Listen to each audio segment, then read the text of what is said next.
ETF index mutual funds నేర్చుకుని stock మార్కెట్లో రాణించాలనుకుంటున్నారా? వెంటనే ఈ నెంబర్కి కాల్ చేయండి. హాయ్ హలో నమస్తే, welcome back to Suman TV. Present మనతో పాటు ఉన్నారు senior psychiatrist, Roshini counselling centre నుంచి ప్రొఫెసర్ డాక్టర్ పింగళి శ్రీలక్ష్మి గారు. నమస్తే మ్యామ్. నమస్తే అండి.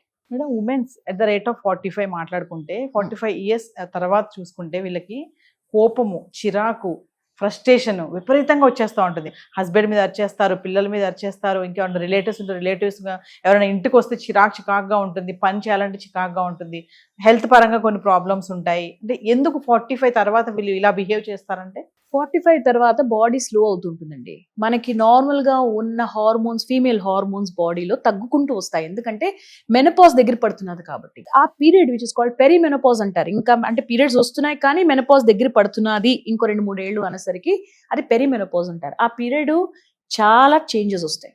బాడీలో ఓపిక తగ్గుతుంది, మనకి బలం తగ్గుతుంది, అలాగే మానసిక ఓపిక కూడా తగ్గుతుంది. సో ఈ మార్పులన్నీ వచ్చేసరికి ఈ కోపాలు, చిరాకులు ఎక్కువ అవుతాయి. అదే కాకుండా లోపల ఉన్న కొన్ని డిజీజెస్ బయటపడతాయి. ఇదే ఏజ్ బీపీ, షుగర్లు రావడం కూడా అవకాశం ఉంటుంది. సేమ్ టైం పిల్లలు పెద్దవాళ్ళు అయిపోయి ఇంకా అమ్మ అవసరం పెద్దగా ఉండదు, వాళ్ళు హాస్టల్స్కి వెళ్ళిపోతారు, మనం లోన్లీగా అయిపోతాం. హస్బెండ్ అటెన్షన్ ఇంకా ఎక్కువ కోరుకుంటాం ఆ టైంలో, హస్బెండ్ పనిలో బిజీగా ఉంటారు. సో లైఫ్ సర్కమ్స్టాన్సెస్లో బాడీలో ఉన్న హార్మోన్స్లో అన్నిట్లో మార్పులు వచ్చినందుకు వాళ్ళలో కూడా మానసికంగా, శారీరకంగా మార్పులు వస్తాయి. కానీ ఇదే ఏజ్ డిప్రెషన్ రావడం కూడా లేడీస్లో 30 to 50 లోపల బాగా డిప్రెషన్ వచ్చే అవకాశం ఉంటుంది. సో ఈ టైంలో డిప్రెషన్ కూడా, స్టార్టింగ్ డిప్రెషన్ కూడా అయి ఉండొచ్చు. సో ఇవన్నీ ఫ్యాక్టర్స్ మనం చూసుకోవాలి. మరి ఇక్కడ మేడం, మరి హస్బెండ్ ఎలా కోఆపరేట్ చేయాలి వైఫ్తో? మీరు అన్నట్టుగా పిల్లలు స్టడీస్ పరంగా వెళ్ళిపోతారు హాస్టల్స్కి, హస్బెండ్ అటెన్షన్ ఎక్కువ కోరుకుంటారు మహిళలు. మరి హస్బెండ్ ఇక్కడ ఎలా అర్థం చేసుకుంటున్నారు? అరుస్తుంది, ఎందుకు ఇట్లా అరుస్తున్నావు అనే హస్బెండ్సే ఉన్నారు. కానీ ఓహో తనకి ఇప్పుడు ఈ పీరియడ్ ఉంది, తన ఈ స్టేజ్లో ఉంది, అందుకే ఇలా ఉంటుంది అనుకునే వాళ్ళు తక్కువే కదా? కరెక్ట్, తక్కువే. సో హస్బెండ్స్ కూడా కొంచెం సెన్సిటివిటీ చూపించాలండి. ఉన్నారు సెన్సిటివ్గా ఉన్న వాళ్ళు కూడా ఉన్నారు. కానీ సెన్సిటివిటీ ఎలా చూపించాలంటే, husbands, men body and women's body ఒకలాగా మారదండి వయసుతో పాటు. ఉమెన్ది చాలా తొందరగా మార్పులు వస్తాయి. 45 తర్వాతే డౌన్ అవుతూ వస్తూ ఉంటుంది. సో ఆ టైంలో ఆమెకి కావాల్సింది మంచి పౌష్టిక ఆహారం, రెస్ట్ తీసుకోవడానికి కొంచెం అవకాశం, రెగ్యులర్ ఫిజికల్ యాక్టివిటీ, కొంచెం మానసికంగా సపోర్ట్, ఇవన్నీ కూడా ప్రొవైడ్ చేసింది, especially comfort and presence provide చేసింది హస్బెండే. కాబట్టి ఎస్పెషలీ చిల్డ్రన్ పెద్దవాళ్ళు వెళ్ళిపోయిన తర్వాత మిగిలిన ఫ్రెండ్, ఇంట్లో నా వాళ్ళు ఎవరికి చేసి పెట్టాలంటే అది హస్బెండే. కాబట్టి హస్బెండ్ కొంచెం సెన్సిటివ్గా ఉండి, ఓకే మెనోపాజ్ దగ్గర పడుతున్నది, కొన్ని మార్పులు వస్తున్నాయి, I should spend more time, కాస్త టైం అంతే. ప్రతి మహిళ అడిగేది I think is little time. Office friends, office, phone, బయట ఫ్రెండ్స్తో అవన్నిటి నుంచి కొంచెం టైం, ఒక అరగంట, గంట నాకు ఇవ్వు అని చెప్పి.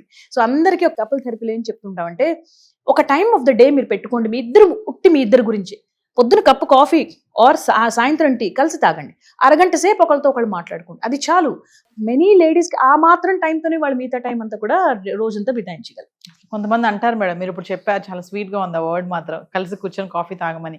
కొంతమంది అంటారు మాకు అసలు అంత టైమే లేదు, అసలు ఆ ఉరుకులు పరుగుల జీవితం అయిపోయింది, పిల్లల్ని పంపించేసి మేము బ్యాగ్లు వేసుకుని వెళ్ళిపోవడమే, కూర్చొని టీ తాగే టైం కూడా లేదు అంటున్నారు. నిజంగానే లేదు అని అనుకోవచ్చు అంటారా?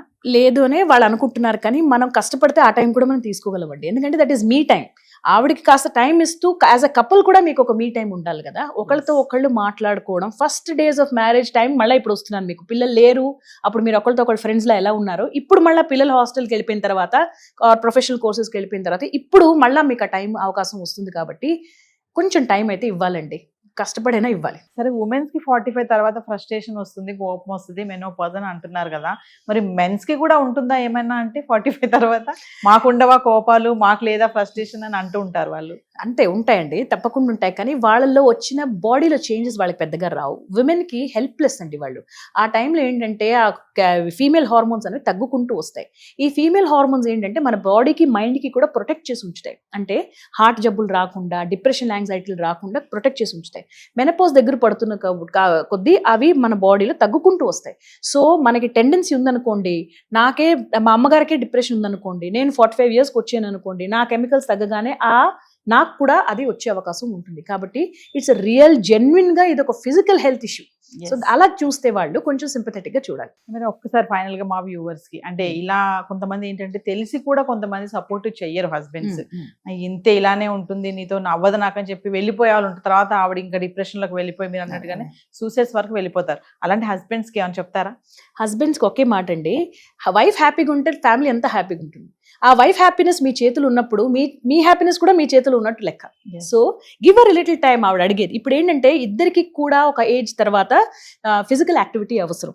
కలిసి చిన్న చిన్నవి మనం చేంజెస్ చేసుకోవచ్చు. కలిసి ఫిజికల్ యాక్టివిటీస్కి, కలిసి యోగాకి వెళ్ళండి, కలిసి వాకింగ్కి వెళ్ళండి, కలిసి మీల్స్ ప్లాన్ చేసుకోండి, కలిసి వంట చేసుకోండి. హాలిడేస్ ఒక్క సాటర్డే సండే ఒక గంటకి లాంగ్ డ్రైవ్కి వెళ్ళండి. ఎన్నో రకాలు మనం టైం తీసుకోవచ్చు. చేస్తే ఆవిడ హ్యాపీ ఉంటుంది, ఆవిడ మీకు హ్యాపీ ఉంచుతుంది, లైఫ్ అంతా కూడా హ్యాపీగా ఉంటుంది.